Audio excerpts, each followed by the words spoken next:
Educational channel Digital Assamole আপোনাক সকলোকে স্বাগতম জনাইছো Please subscribe the channel and press the bell icon to never miss a video from Digital Assam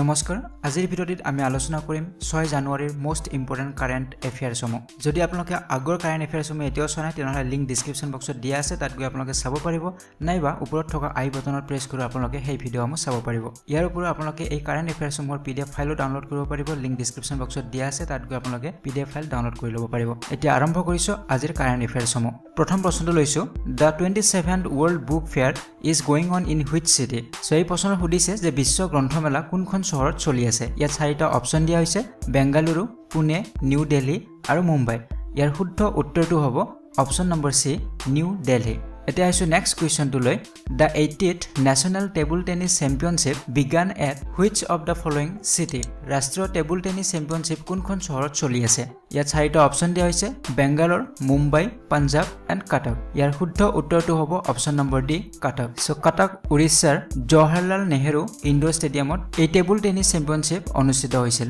এতিয়া আইছো next কোৱেশ্চনটো লৈ Who won the Ramnath Goenka Excellence in Journalism Award in January 2019? So 2019 চনৰ জানুৱাৰী মাহত Ramnath Goenka excellence award দিয়া হৈছে আৰু এই এৱাৰ্ডটো জাৰ্নালিজমৰ কাৰণে দিয়া হয় সাংবাদিকতাৰ কাৰণে দিয়া হয় সো এই এৱাৰ্ডটো কোনে লাভ কৰিছিল ইয়াত চাৰিটা অপচন দিয়া হৈছে S Vijay Kumar Nirmala Lakshman N Ram N Mukund Padmanabhan so এই এৱাৰ্ডটো দিয়া হৈছিল দা হিন্দু কাকতৰ এজন এডিটৰক সো তেখেতৰ নাম হৈছে এছ বিজয় কুমাৰ গতিকে শুদ্ধ উত্তৰটো হ'ব অপচন নম্বৰ এ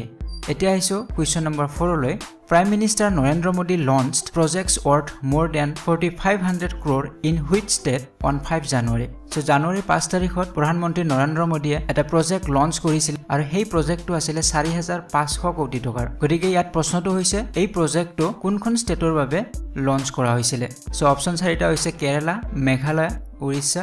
আৰু গুজৰাট শুদ্ধ উত্তৰটো হ'ব অপচন নম্বৰ সি উৰিষ্যা এতিয়া হৈছে কোৱেশ্চন নম্বৰ 5 লৈ The 6th Women of India Organic Festival will be held in which of the following city? So ভাৰতৰ মহিলাসকলে যাতে জৈৱিক ক্ষেত্ৰখনত বা কৃষিৰ ক্ষেত্ৰতে হওক বা উদ্যোগিক ক্ষেত্ৰতে হওক জৈৱিক ক্ষেত্ৰখন যাতে আৰু বেছি আগবাঢ়ি যায় তেওঁলোকক উৎসাহিত কৰাৰ বাবে এটা উৎসৱ উদযাপন কৰা হ'ব আৰু তাৰ নাম দিয়া হৈছে Women of India Organic Festival so ইয়াত সুধিছে যে কোনখন চহৰত এই ফেষ্টিভেলটো অৰ্গানাইজ কৰা হ'ব অপচন কেইটা হৈছে নিউ দিল্লী মুম্বাই চণ্ডীগড় আৰু আগ্ৰা ইয়াৰ শুদ্ধ উত্তৰটো হ'ব অপচন নম্বৰ সি চণ্ডীগড় এতিয়া আইছো কোৱেশ্চন নম্বৰ 6 লৈ which country tested its non-nuclear weapon dubbed as the mother of all bombs কোনখন দেশে সকলোতকৈ শক্তিশালী অপৰমাণু অস্ত্ৰ পৰীক্ষা কৰিছে আৰু এই অস্ত্ৰবিধৰ নাম দিয়া হৈছে মাদাৰ অফ অল বম অপচনত আছে ইণ্ডিয়া চাইনা আমেৰিকা আৰু জাপান সো ইয়াৰ শুদ্ধ উত্তৰটো হ'ব অপচন নম্বৰ বি চাইনা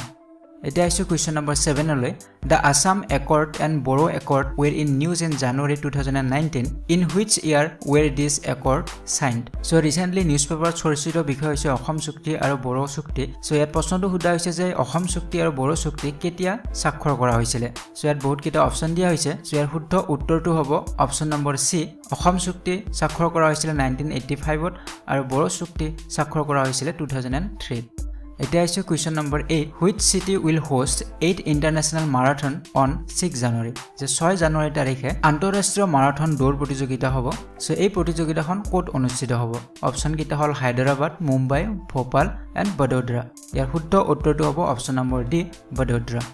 এতিয়া আইছো কোৱেশ্চন নম্বৰ 9 লৈ who became the first tycoon to be charged under the Fugitive Economic Offender Act 2018 2018 চনত এখন এক্ট বনোৱা হৈছিল আৰু সেই এক্টখনৰ নাম দিয়া হৈছিল ফিউজিটিভ ইকনমিক অফেন্ডাৰ এই এক্টখনৰ আণ্ডাৰত দোষী সাব্যস্ত হোৱা প্ৰথমজন ব্যক্তি কোন ইয়াত অপচনত আছে Nirav Modi Lalit Modi Vijay Mallya and none of the above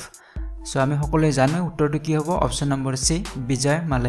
so ইয়াৰ উপৰিও আৰু এটা কথা মনত ৰাখিব লাগিব যে ফিউজিটিভ ইকনমিক অফেন্ডাৰ এক্টখনৰ আণ্ডাৰত সেইজন ব্যক্তিকে দোষী সাব্যস্ত কৰা হয় যদি সেই ব্যক্তিজনৰ এগেইনষ্টত এৰেষ্ট ৱাৰেণ্ট থাকে আৰু তেওঁ 100 কোটি বা তাতকৈ বেছি টকাৰ আত্মসাৎ কৰি যদি দেশ এৰি পলায় তেতিয়া তেওঁক এই এক্টখনৰ আণ্ডাৰত দোষী বুলি সাব্যস্ত কৰা হয় ওকে সো এতিয়া আইছো কোৱেশ্চন নম্বৰ 10 লৈ আমাৰ আজি সিৰিজটোৰ শেষৰটি প্ৰশ্নলৈ recently government of India merge which 3 regional rural banks Bharat চৰকাৰে তিনিটা ৰিজনাল ৰুৰাল বেংক মাৰ্জ কৰি একলগ কৰিছে সেই বেংক তিনিটাৰ নাম কি সো ইয়াত কোনো অপশন ৰখা নাই আপোনালোকে কেৱল বেংক এটাৰ নাম মনত ৰাখিলে হ'ল এটা হৈছে পাঞ্জাব গ্ৰামীণ বেংক মালৱা গ্ৰামীণ বেংক আৰু সুটলেছ গ্ৰামীণ বেংক এই তিনিটা বেংক তেওঁলোকে মাৰ্জ কৰিছে সো ফ্ৰেন্ডস আজি ভিডিওটো ইমানেই আছিল যদি ভিডিওটো ভাল পাইছে তেনে লাইক আৰু শেয়াৰ কৰিব নাপাহৰিব আৰু আমাৰ চেনেলটি সাবস্ক্ৰাইব কৰিবলৈ একেবাৰে নাপাহৰিব পৰৱৰ্তী ভিডিওত পুনৰবাৰ লগ পোৱাৰ আশাৰে আজিলৈ বিদায় লৈছো ধন্যবাদ